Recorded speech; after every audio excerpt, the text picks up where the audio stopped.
Hello again, everyone. My name is Gene Allen, and this is my CSI Instructional Podcast Part 2. We're going to start with making an iCal appointment.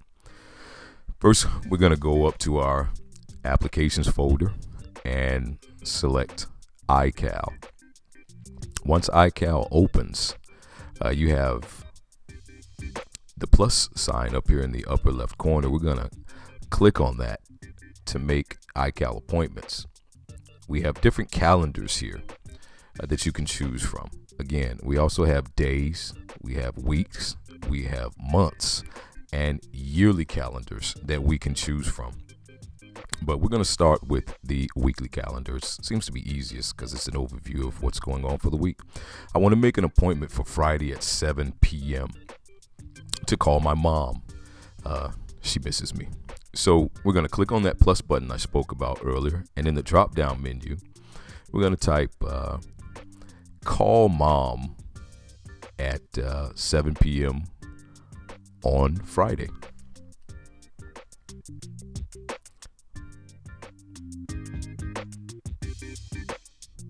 Please forgive my slow fingers here. As you can see, once I hit enter, it automatically puts that appointment down there at the Friday column and at the 7 p.m. row.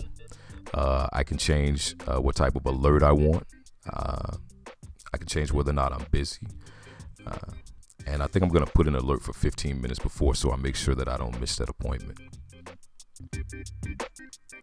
Okay, and that's pretty much it for making an appointment in iCal.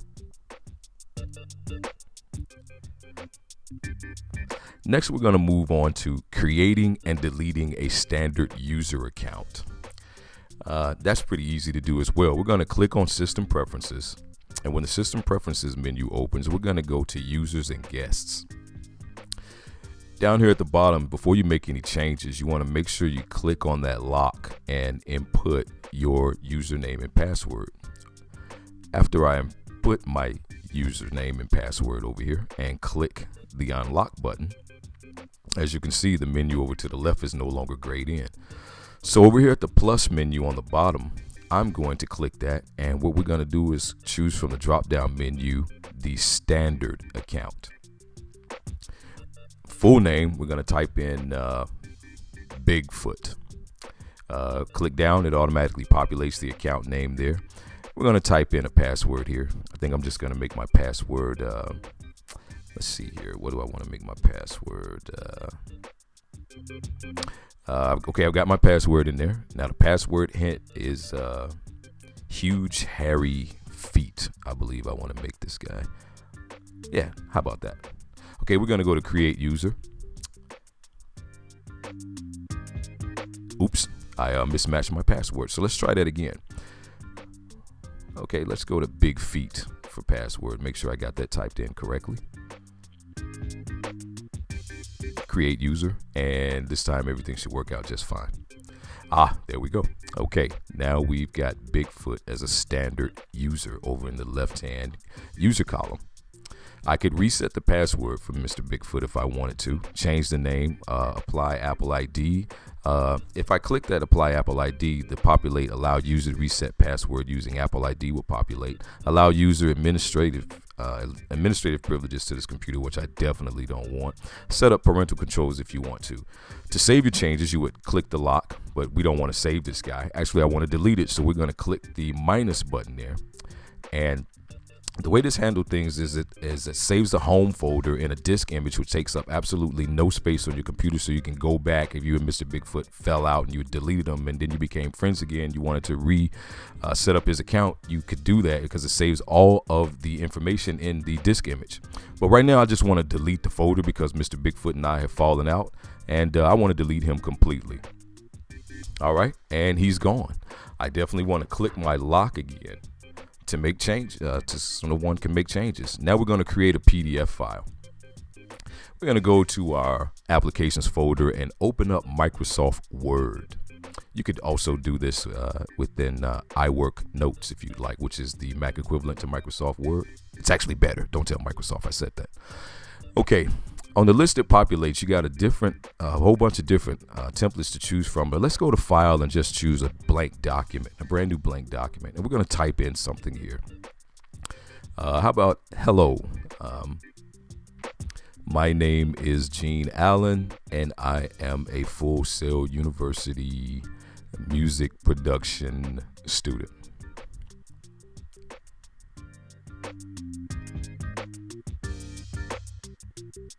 Okay.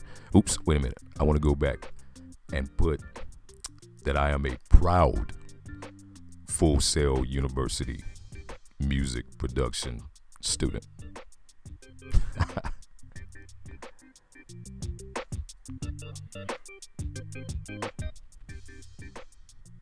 Okay, once we've got all that typed in, what we're going to want to do is go up to the file menu and save it. But we want to save as.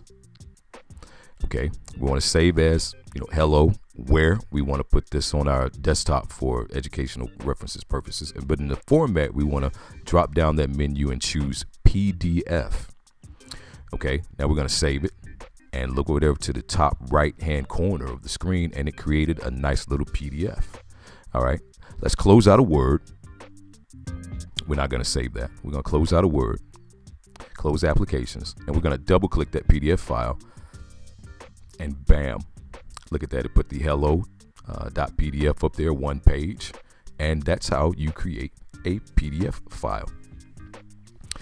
Next, we're going to have screen capturing a section of the screen. So what we're going to do here is we're just going to capture the Gene Allen CSI September 2012. And what you're going to do is you're going to go Command, Shift, and then the number 4.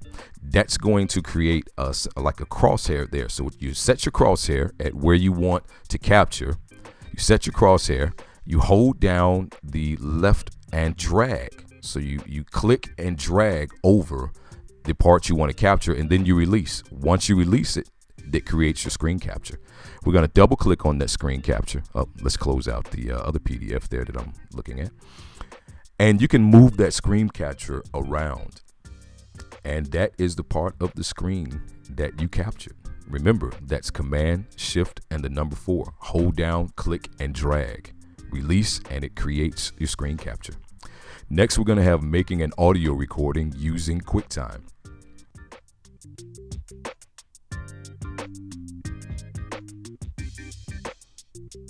We're going to go through our applications menu, and we're going to select QuickTime.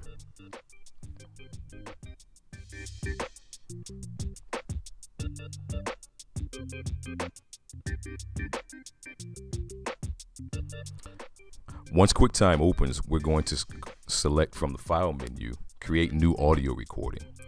The audio recording interface is going to open. But before we click on create the recording, we want to go into our sound menu from the preferences and make sure internal microphone or whatever input source you have selected is operative. We want to set the recording levels at the input volume and the output levels at the output volume. Make sure we're not blowing any speakers here. You also want to put, activate your noise reduction features as well. You want to make sure that the input is selected so we're operating the correct device. Then we're going to click on the red button and start our recording. We're going to go ahead on and we're going to speak into it. And when we're done, we're going to stop.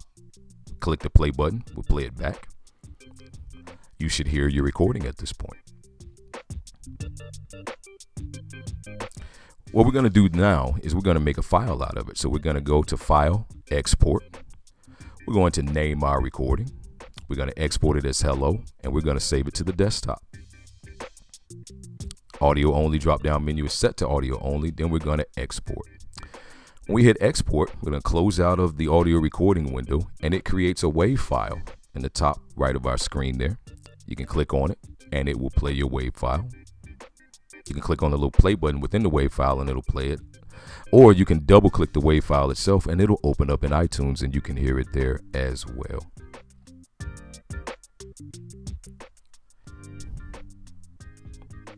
Next, we're going to go changing the order in multi-homing. If you go up to your Wi-Fi icon at the top of the screen, you'll see that there are many different preferences many different ways that you can connect to Wi-Fi. So we're going to choose open network preferences. Alternatively, you can go down to your dock and click system preferences and click on network. Over to the left, you're going to have whatever is currently active, the way your computer is connecting to the internet. Right now, mine is Wi-Fi. And to change these preferences, again, you're going to go down to the lock and you're going to type in your password. Once you've got your password typed in, you're going to go ahead on and click unlock. And now,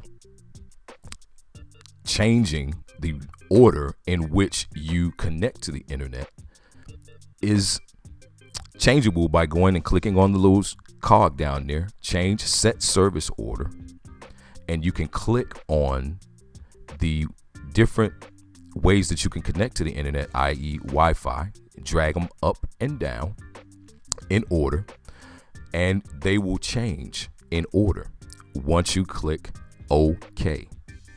However, there's a secret here.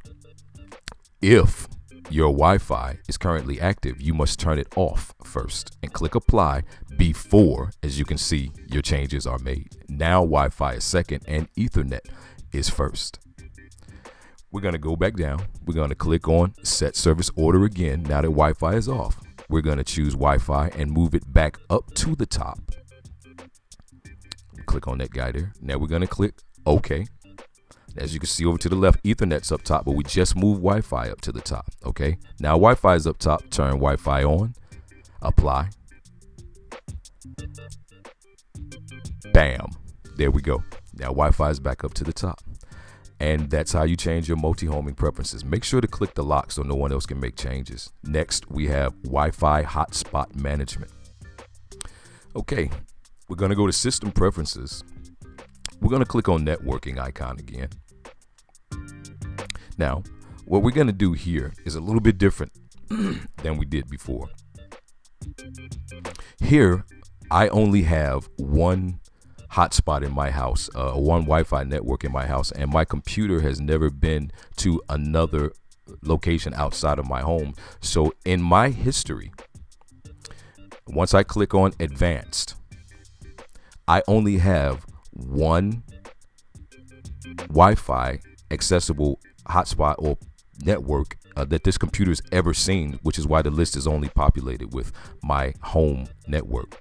But if you take your computer around to many different places, you'll have a populated list there.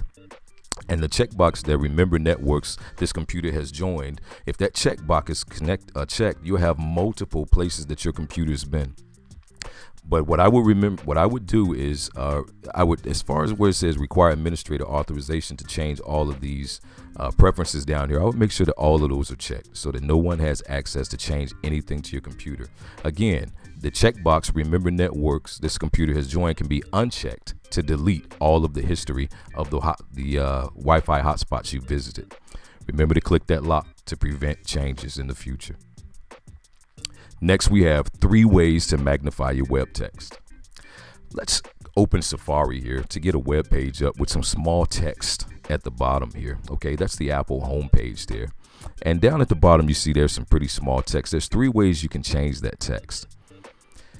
The first way, and one of the most common ways people use, is to use the pinch zoom method. In other words, 2 fingers on your trackpad, you spread them apart slowly, and it magnifies the page. However, there's a limit to the magnification that this method can give you. As you can see, the text has been magnified, and you can still move the page from side to side to get the whole entire page side to side or up and down. And to reverse that, you put your 2 fingers apart and bring them in closer on the trackpad. In other words, you pinch. The second way to do this is by hitting the command button, and then the plus button. Each time you hit that hold command and hit the plus button, the screen magnifies. You can blow it up pretty large that way. You can get right in there, zoom right in there. Again, you can move the screen side to side or up and down to see the text that you're trying to get at. Alternatively, to get it back to its original size, you hold command and hit the minus button. The third way you can do this is to go up to your view menu. you go up to your view menu and scroll down there, you're going to see an option that says zoom text only. If you click that, holding down command and hitting the plus button will only zoom your text in. The pictures and everything else on the page will remain the same size that it was originally. See, you see that? Now you zoom the text in, but everything else has remained the same exact size it normally was. Alternatively, you can zoom back out by hitting the minus button. And that's the 3 different ways that you can use to magnify text, web text in Safari.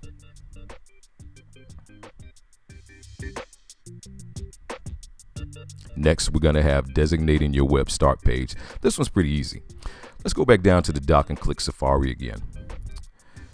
Now, mine by default loads to the Apple homepage, apple.com. But let's just say you wanted to change that. Let's say you have another website that you like to see, such as, msn.com. Some folks like to get up-to-date news and see what's happening in the world of entertainment as soon as they log onto the internet. So let's go to Safari. Let's click that. To the drop-down menu, we're going to choose Preferences. And at the top of the Preferences pane, you have a bunch of different icons that you can choose to set up the way Safari works for you. But right now, we're going to stick to changing the home page. So we're going to go back around to the general icon. We're going to go down to New Windows Open with Home Page. Okay. And we're going to make sure that our home page is set to the page that we want. So we're going to type in our home page URL. In this case, we're going to go http://www.msn.com. We're going to hit enter. I'm going to close out of this window. I'm going to quit Safari. Oh, no, you know what? I'll just go to history and go home instead. Home is going to take you to your home page. And now my home page is msn.com. See that?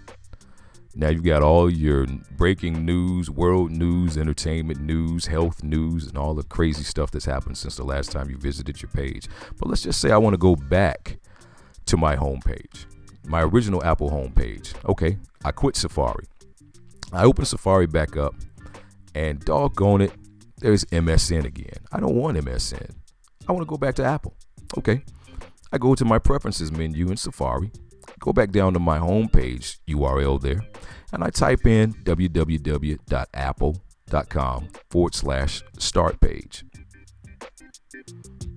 Hit enter. Close out of this general menu here. Go up to history. Hit home. Now, guess what? Now apple.com is my homepage again. Let's quit Safari to make sure that my homepage has been reset to what I want there. Bam. There you go. And that, my friends, is how you designate your start page. Next, we have adding and deleting bookmarks in Safari.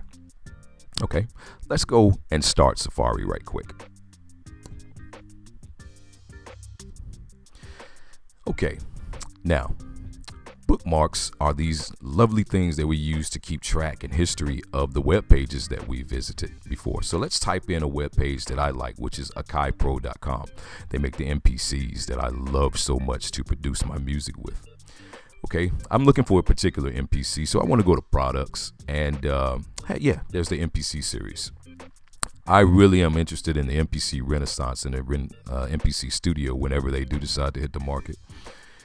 This is September 2012, and they still aren't out yet. But anyway, I want to find out a little bit about the MPC. All right. Wow, there it is. So now I want to save this page. So I click my bookmarks plus add icon up there. I want to save this in a folder that I have called Studio Stuff.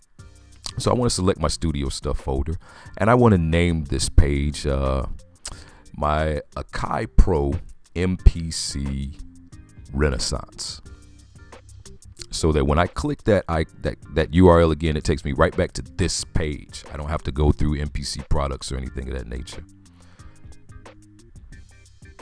Now, I also want to add the MPC Studio to it as well. So I go up to my bookmarks tab this time. This is an alternative way to save bookmarks, and click Add Bookmark. I'm still in my Studio Stuff folder, and I'm going to name this one Akai Pro MPC Studio. I'm going to add that.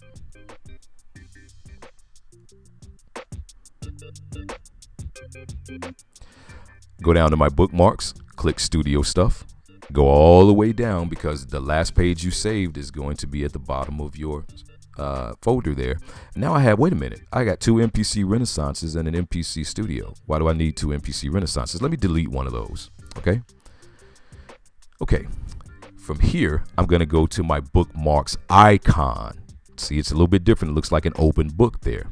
At the top of my collections, there's bookmarks menu. Under bookmark menus are my bookmarks folder. So I'm going to select Studio Stuff, go all the way down to the bottom there. And at the bottom, I have 2 MPC Renaissance URLs and an MPC Studio. I don't need one of those MPC Renaissance URLs, so I'm going to highlight it. I'm going to right click on it. That's one way to delete it. Opens up a menu to delete. But the more common way is to go up to Edit, select Delete, and delete that unneeded double URL there. So now you see I've got MPC Renaissance and Studio. We can quit Safari, and that, my friends, is how you add and delete bookmarks. Well, that's it for now. Again, my name is Gene Allen, and this is my CSI Podcast Part 2. Thank you so very much for watching, and have a blessed day. Goodbye.